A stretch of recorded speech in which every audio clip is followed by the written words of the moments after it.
Halo, assalamualaikum warahmatullahi wabarakatuh. Jumpa lagi dengan channel Asbab Saja. Nahmaduhu wa nusalli ala Rasulil Karim. Teman-teman, mudah-mudahan hari ini tetap sehat, kaya, dan bahagia. Oke, kita lanjut lagi dengan pembahasan video kita kali ini yang masih membahas tentang penyembuhan ya. Kali ini kita akan membahas tentang penyembuhan jarak jauh. Bagi teman-teman yang baru menemukan channel ini, silakan tengok, tonton, dan pelajari video-video sebelumnya ya, supaya tidak gagal paham dan bisa mengikuti apa yang disampaikan di video kali ini. Oke teman-teman, kali ini kita akan membahas tentang bagaimana cara mengobati pasien yang ada di luar daerah atau tidak ada berhadapan dengan kita ya. Pada video-video yang lain atau video yang sebelumnya, kita bahas cara mengobati orang yang dekat dengan kita. Maka caranya adalah dengan dipijit dan disentuh dan seterusnya ya. Bagi teman-teman yang belum menyaksikan video tentang pengobatan model seperti ini, boleh ditengok di video sebelumnya ya. Oke, kita lanjut ke cara pengobatan jarak jauh. Jadi sebelumnya yang perlu dipersiapkan dari teman-teman sebelum mengobati orang yang berada di luar daerah kita, maka yang pertama adalah kita tentu adalah berdoa ya, berdoa minta perlindungan kepada Allah Subhanahu wa taala, baik diri kita maupun keluarga kita supaya dilindungi oleh Allah Subhanahu wa taala. Kemudian pastikan bahwa kita ini sedang fit, kemudian kita cek energi kita. Caranya adalah kita duduk rileks ya. Mungkin tangan boleh terbuka, bersila ya, duduk bersila, tangan terbuka. Kemudian fokus di pikiran, fokus di jari-jari kita. Kemudian kita niatkan bahwa kita akan menyalurkan energi yang ada di tubuh kita ke tangan kanan kita. Nah, jadi kalau kita niat mengarahkan energi kita ke jari-jari kita dan sudah timbul ada seperti macam listrik ya, macam bergetar-getar atau ada pusaran angin, itu menandakan bahwa energi yang ada di tubuh kita ini bisa kita arahkan melalui pikiran kita dengan niat dan arahan dari pikiran kita. Selanjutnya adalah untuk mencoba energi kita. Kita gunakan dulu misalnya dengan orang lain dengan posisi mungkin di depan kita dulu ya. Karena kita mau lihat energi kita ini sudah besar atau belum. Makanya kita cek misalnya dengan ada teman kita atau istri kita atau suami kita atau anak kita. Suruh duduk bersila juga depan kita. Kemudian tangan terbuka. Kemudian suruh fokus. Duduk nyantai dan fokus ya. Kemudian kita niatkan bahwa kita akan menyalurkan energi ke orang di depan kita. Nah, setelah selesai, maka kita tanya bagaimana, ada rasa sensasi yang diterima oleh orang yang depan kita atau tidak, ditanyakan. Apabila dijawab bahwa ada seperti udara yang masuk atau ada getaran-getaran yang masuk atau tiba-tiba tangannya bergetar atau di kepalanya pun bergetar, nah, bertanda bahwa energi kita sudah bisa kita kirimkan ke orang lain dengan jarak mungkin yang masih dekat ya. Kemudian nanti kita coba latih dengan beda ruangan. Misalnya kita di kamar, orang yang lain atau pasien kita ini atau teman kita ini duduk di ruang sebelah atau di ruang tamu misalnya seperti itu ya. Intinya adalah berbeda kamar, berbeda ruangan. Kita niatnya sama, kemudian kawan posisi dengan seperti yang tadi. Jika hasilnya pun sama dengan seperti yang tadi, ada getaran, dia seperti menerima ada getaran yang masuk ke tangan dia atau ke kepala dia, berarti bertanda bahwa energi yang kita kirimkan itu nyambung, menerima ke orang tersebut.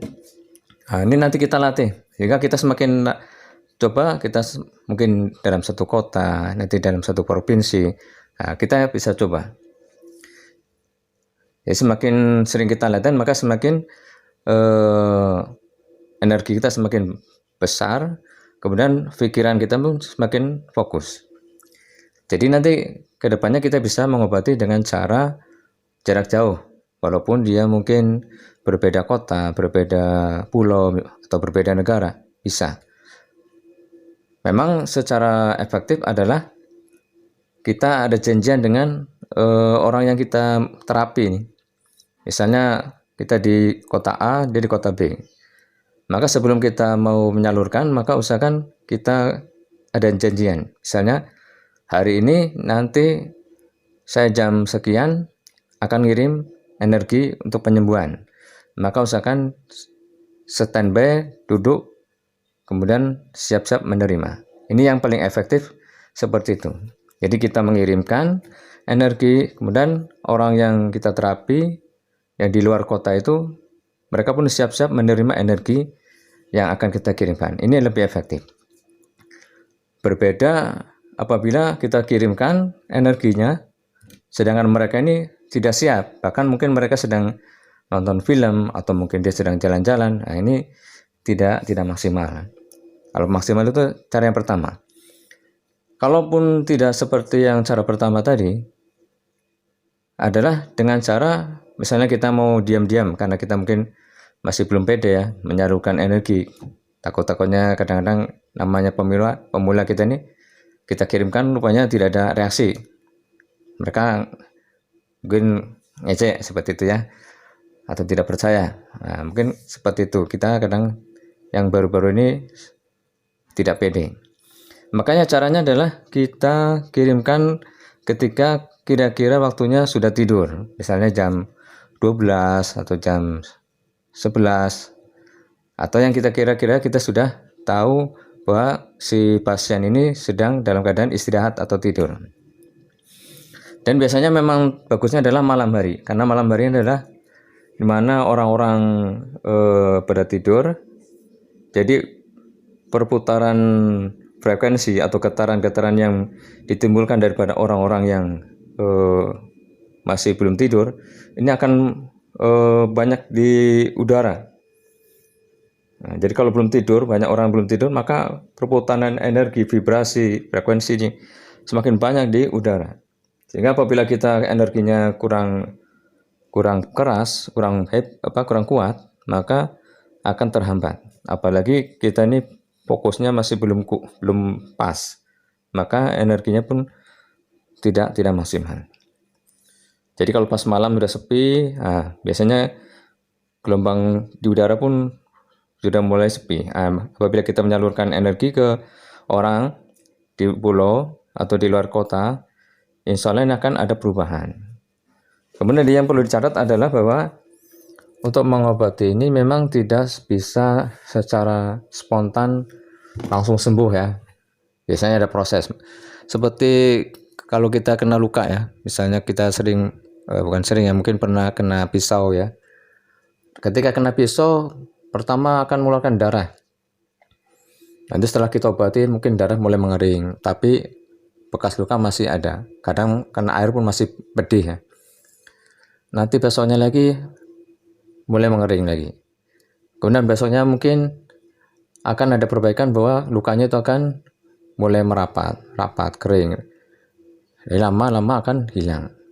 Lama-lama bekasnya pun akan hilang. Jadi memerlukan proses, memerlukan waktu. Jadi kalau teman-teman mengobati pun seperti itu.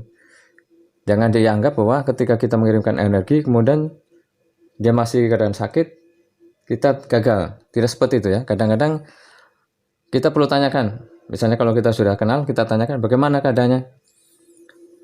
Maka yang perlu kita tanyakan adalah bukan sakitnya udah sembuh atau belum, tapi ada perkembangan nggak? Perkembangan menjadi lebih enak atau tidak. Ketika ditanya bahwa dijawab ya ada, misalnya keadaannya menjadi lebih enak, maka kita sampaikan bahwa itu harus disyukuri dulu. Dengan dia bersyukur bahwa dia ada mulai kesembuhan, maka insya Allah nanti dengan rasa syukurnya itu akan menjadi energi dia lebih cepat untuk sembuh. Dan kita pun harus nanti kirimkan lagi energi. Jadi jangan berhenti, harus kita kirimkan lagi. Macam tadi, macam kita berobat, obat siang minum, nanti malam minum, besok minum lagi. Jadi seperti itu, kita kirimkan lagi, besoknya kita kirimkan lagi, besoknya kita kirimkan lagi, sampai sehat seperti orang sehat lah, seperti itu ya. Jadi ini caranya seperti itu. Jadi intinya adalah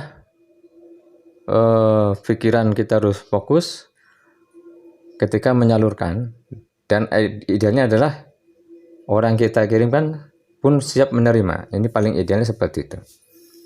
Jadi tinggal teman-teman coba lagi, anggap aja sebagai latihan ya. Semakin teman-teman sering mengirimkan, ini adalah ibaratnya adalah sedekah energi. Semakin kita sedekah energi yang kita gunakan itu, energi yang kita punya ini bisa digunakan untuk kemanfaat orang lain dengan kesembuhan tadi. Maka insya Allah energi kita ini nanti akan lama-lama akan bertambah. Nah, seperti prinsip sedekah ya.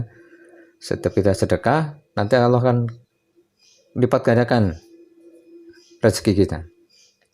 Jadi kita sedekah energi, maka nanti Allah akan lipat gandakan energi yang ada pada diri kita. Seperti itu ya. Mudah-mudahan bisa dipahami. Kalau mungkin belum paham, boleh diulang lagi caranya.